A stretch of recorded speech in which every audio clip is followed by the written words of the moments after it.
আপনি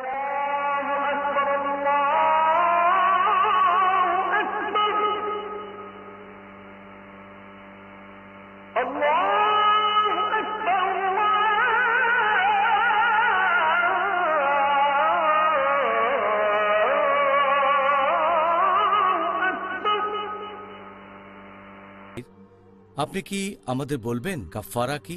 এছাড়াও আপনি কি আমাদের দর্শকদের এটা বলবেন যে সে কি ক্ষতিপূরণ দেবে যে স্ত্রীর সাথে সহবাস করেছে এই পবিত্র রমজান মাসে রোজা অবস্থায়? আরবি শব্দ কাফারা এর মূল শব্দটা কুফর, যার মানে গোপন করা, যার মানে লুকিয়ে রাখা, যার মানে ঢেকে রাখা। আর রোজা প্রসঙ্গে বললে একটা রোজার কাফারা দেয়া হয় যদি কেউ ইচ্ছাকৃতভাবে রোজা ভেঙে ফেলে সহবাস করার মাধ্যমে। যদি কেউ সহবাস করে তার স্ত্রীর সাথে রোজা অবস্থায়, যখন ফরজ রোজা পালন করছিল, তার মানে রমজান মাসের রোজা, তখন কাফারা দিতে হবে। এখন কাফারা কি হবে সেটার ব্যাপারে বললে এটা পরিষ্কারভাবে বলা হয়েছে, আছে সহিহ বুখারীতে খণ্ড নম্বর 3 বুক অব ফাস্টিং হাদিস নম্বর 1936। একবার এক লোক নবী সাল্লাল্লাহু আলাইহি ওয়াসাল্লামের কাছে এসে তাকে বলল, হে আল্লাহর রসুল, আমি একেবারে ধ্বংস হয়ে গেছি। নবী জিজ্ঞেস করলেন কি হয়েছে? সে বলল যে আমি রোজা থাকা অবস্থায় আমার স্ত্রীর সাথে সহবাস করেছি। সে নবীর কাছে গিয়ে বলল, আমার স্ত্রীর সাথে সহবাস করেছি আমি রোজা থাকা অবস্থায়। নবী তাকে বললেন, একজন দাস মুক্ত করে দিতে পারবে? দাসকে মুক্তি দিতে পারবে? সে লোক বলল না। নবী তখন জিজ্ঞেস করলেন, তুমি কি একটানা 2 মাস রোজা থাকতে পারবে? একটানা 60 দিন রোজা থাকতে পারবে? সে বলল না। নবী জিজ্ঞেস করলেন, 60 জন গরিব লোককে খাওয়াতে পারবে? সে লোক বলল না। তখন আরেকজন লোক এসে নবীকে একটা ঝুড়ি থেকে কিছু খেজুর দিল। নবী ঝুড়িটা আগের লোকটাকে দিয়ে বললেন যে এগুলো গরিব মানুষকে দিও, এটাই হবে তোমার কাফারা। লোকটা প্রশ্ন করল, আমি কি এমন কাউকে দেব যে আমার পরিবারের চেয়েও গরিব? নবী বললেন হ্যাঁ। তখন সে লোকটা বলল, আমি আল্লাহ সুবহানাহু ওয়া তাআলার নামে বলছি, আমি এমন কোনো পরিবারকে চিনি না যারা আমার পরিবারের চেয়ে গরিব, মদিনার 2 পাহাড়ের মাঝে যাদেরকে আমি চিনি। তখন নবী হেসে উঠলেন আর দাঁতের মাড়ি দেখা গেল, আর তিনি বললেন, তোমার পরিবারকে দিও।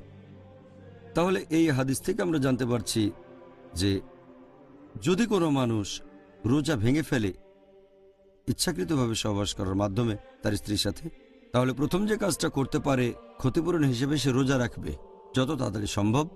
সেটা পরবর্তী রমজানের আগে হতে হবে। 2 নম্বর, কাফারা দিতে হবে।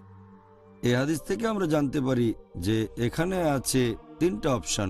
1 নম্বর, একজন দাসকে মুক্ত করে দিতে হবে, অথবা 2 নম্বর, সে একটানা 60 দিন ধরে রোজা রাখবে, 60 দিন রোজা থাকবে একেবারে একটানা, কোনো ব্রেক ছাড়া, কোনো ব্রেক দিতে পারবে না, অথবা সে খাইয়ে দেবে 60 জন গরিব লোককে।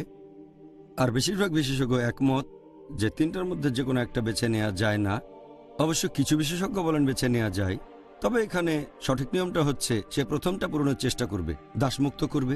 যদি মুক্ত করতে না পারে তাহলে সে রোজা থাকবে একটানা 2 মাস একটানা। যদি এটাও না পারে তাহলে অপশন হচ্ছে সে খাইয়ে দেবে 60 জন লোককে। তাহলে এটাই হচ্ছে রোজার কাফারা। জাযাকাল্লাহ খায়ের। হাদিসের কথা বললেন, আমাদের নবী মুহাম্মদ সাল্লাল্লাহু আলাইহি সাল্লামের এই উত্তরটা দেওয়ার জন্য খুব সুন্দর। এখন সেই লোককেও কি ক্ষতিপূরণ দিতে হবে যে রোজা অবস্থায় স্ত্রীর সাথে সহবাস করেছে ঐচ্ছিক রোজা পালন করার সময়? আপনি ঐচ্ছিক রোজার ব্যাপারে যদি বলেন, এখানে কেউ সহবাস করলে তাকে ক্ষতিপূরণ দিতে হবে না, রোজার কাফারা দিতে হবে তখন যদি কেউ স্ত্রীর সাথে সহবাস করে ফেলে ফরজ রোজা করার সময়, রমজান মাসে রোজা রাখার সময়, তখন এটা ফরজ হবে। একটা হাদিস এটার উল্লেখ করা হয়েছে সুনান আবু দাউদে খণ্ড নম্বর 2 বুক অব ফাস্টিং হাদিস নম্বর 2450। এটা বর্ণনা করেছেন উম্মে হানি রাদিয়াল্লাহু আনহা। তিনি বলেছেন যে নবী তাকে পানি খেতে দিয়েছিলেন যখন মুসলিমরা মক্কা বিজয় করল। কেউ একজন নবীকে পানি দিলেন, নবী সেটা উম্মে হানিকে দিলেন। তিনি সেই পানি পান করে তারপর বললেন, আমি রোজা ভেঙে ফেলেছি, আমি রোজা ছিলাম। নবী তাকে জিজ্ঞেস করলেন, তুমি কি প্রায়শ্চিত্ত করছিলে? তিনি বললেন না। তখন নবী বললেন, তাহলে কোনো সমস্যা নেই। যদি এটা ঐচ্ছিক রোজা হয় তাহলে কোনো সমস্যা নেই। এখান থেকে আমরা জানতে পারছি যে গুনাহ হবে শুধু তখন যখন ফরজ রোজা ভেঙে ফেলছেন আপনি। এটা যেহেতু ঐচ্ছিক রোজা, তাই এই রোজা ভেঙে ফেলতে পারেন। এ সময় চাইলে কিছু খেয়ে রোজা ভাঙতে পারেন।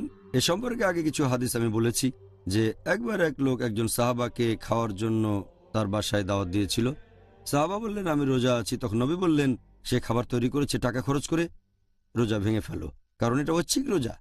ঐচ্ছিক রোজা ভাঙা যায়, এতে কোনো গুনাহ হবে না।